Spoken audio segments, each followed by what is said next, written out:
ములుగు జిల్లాలో మంత్రి సీతక్క పర్యటిస్తున్నారు. గడిగడ్డ గిరిజన సంక్షేమ బాలికల వసతి గృహాన్ని సందర్శించి విద్యార్థినులతో కలిసి అల్పాహారం చేశారు. మధ్యాహ్నం 12:30 చల్పాక గ్రామం ఏటూరు నాగారంలో పలు కార్యక్రమాల్లో పాల్గొననున్నారు. మధ్యాహ్నం 3 గంటలకు ములుగు కలెక్టరేట్లో మేడారం మినీ జాతరపై అధికారులతో రివ్యూ. సాయంత్రం 5 గంటలకు ములుగు పోలీస్ స్టేషన్లో సీసీటీవీ కమాండ్ కంట్రోల్ రూమ్ ప్రారంభం. సాయంత్రం 6 గంటలకు జాకారం గ్రామంలోని మంత్రి సీతక్క వాలీబాల్ టోర్నమెంట్ కార్యక్రమంలో పాల్గొని విజేతలకు బహుమతులు ప్రదానం చేయనున్నారు.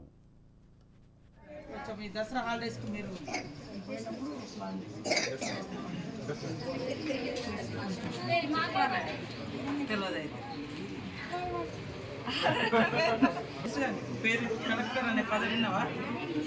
నువ్వైతే కలెక్టర్.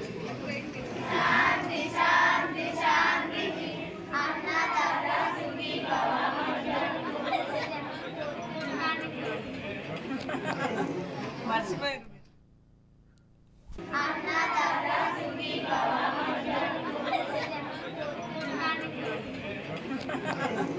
మర్చిపోయారు